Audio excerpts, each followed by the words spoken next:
बिस्मिल्लाहिर्रहमानिर्रहीम। स्टूडेंट्स, आज के लेक्चर में हम लोग 3D कमांड्स में स्वीप कमांड को डिस्कस करेंगे कि स्वीप कमांड क्या करती है और किस किस्म के ऑब्जेक्ट्स जो है क्रिएट करती है। स्वीप कमांड बड़ी ही पावरफुल कमांड है और बहुत ज़्यादा हेल्पफुल होती है 2D को 3D में चेंज करने के लिए। जैसे यहाँ पे लेट्स सपोज के हमारे पास ये एक लाइन बिछाई हुई है। फ़र्ज़ करें कि ये एक पाइप लाइन है और इस पाइप लाइन को 3D में आपने कन्वर्ट करना है। मैंने यहाँ पे एक सर्कल लगाया हुआ है क्योंकि पाइप जो है वो सर्कल टाइप होता है। तो अब मैं इस सर्कल को इस पाथ के ऊपर स्वीप करूँगा। ये पाथ है मेरा, यानी रास्ता है इस कमांड के हवाले से। तो स्वीप कमांड हम लेते हैं। उसके बाद अब वो पूछ रहा है हमसे कि कौन से ऑब्जेक्ट को स्वीप करना है।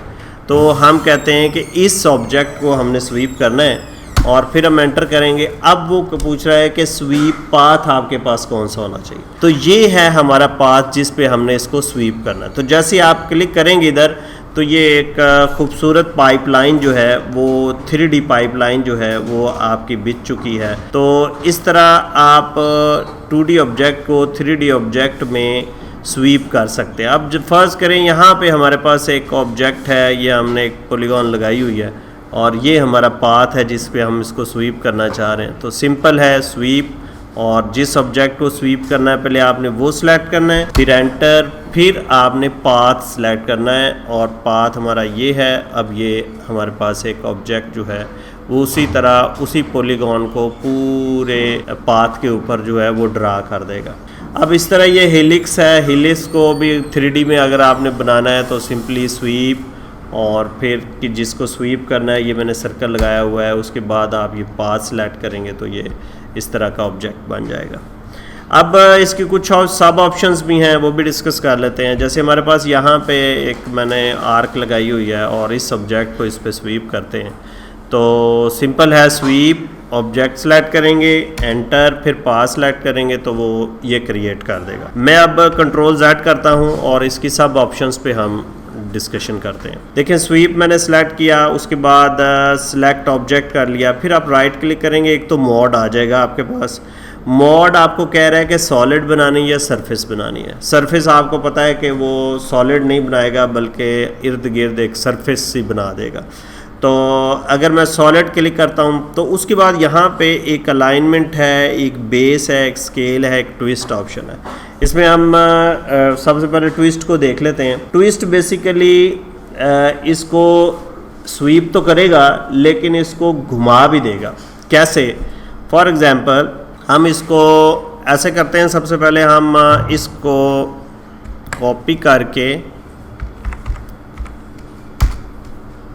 एक साइड पे रख लेते हैं ताकि आपको दोनों का डिफरेंस पता चल सके।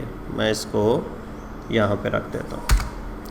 अब मैं सबसे पहले इसको स्वीप करता हूँ और इस ऑब्जेक्ट को, और ये हमारा पाथ है। अब आपने स्वीप कमांड ली और हमने जिस ऑब्जेक्ट को स्वीप करना है उसको सिलेक्ट किया, फिर हमने एंटर जब करेंगे तो उसके बाद यहाँ पे हमने ट्विस्ट को देखते हैं। तो ट्विस्ट के अंदर वो एंगल पूछ रहा है कि इसको घुमाना कितना है। तो हम इसको 180 डिग्री दे देते हैं, एंटर, फिर पाथ जैसा हम सेलेक्ट करेंगे। अब देखें ये और इसमें फ़र्क देखें कि उसने इसको स्वीप तो किया है, उस पाथ के ऊपर ये लेकर तो गया है, लेकिन इसको 180 डिग्री पर उसने ट्विस्ट भी कर दिया है। तो ये ट्विस्ट ऑप्शन का भी आपको पता होना चाहिए।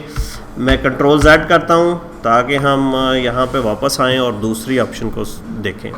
तो स्वीप कमांड और उसके बाद ऑब्जेक्ट सेलेक्ट किया, फिर एंटर किया, उसके बाद स्केल है। स्केल में ये इसको बड़ा करेगा। देखें, जैसे मैंने यहाँ पे क्लिक किया, अब स्केल फैक्टर वो पूछ रहा है। तो अगर हम इसको स्केल फैक्टर 4 दे देते हैं, 4 का मतलब है 4 गुना, तो एंटर, फिर उसके बाद पाथ जैसे हम सेलेक्ट करेंगे तो वो देखें इसको यहाँ से उसने स्वीप किया और स्वीप करते करते जब वो एंड पे पहुँचा तो एंड पे उसने उसको 4 गुना के हिसाब से, यानी उसका साइज़ जो है 4 गुना बड़ा कर देगा। तो ये थी हमारे पास स्वीप और स्वीप्स की ट्विस्ट और स्केल सब ऑप्शंस। होपफुली कि आपको ये लेक्चर जो है वो समझ आ गया होगा।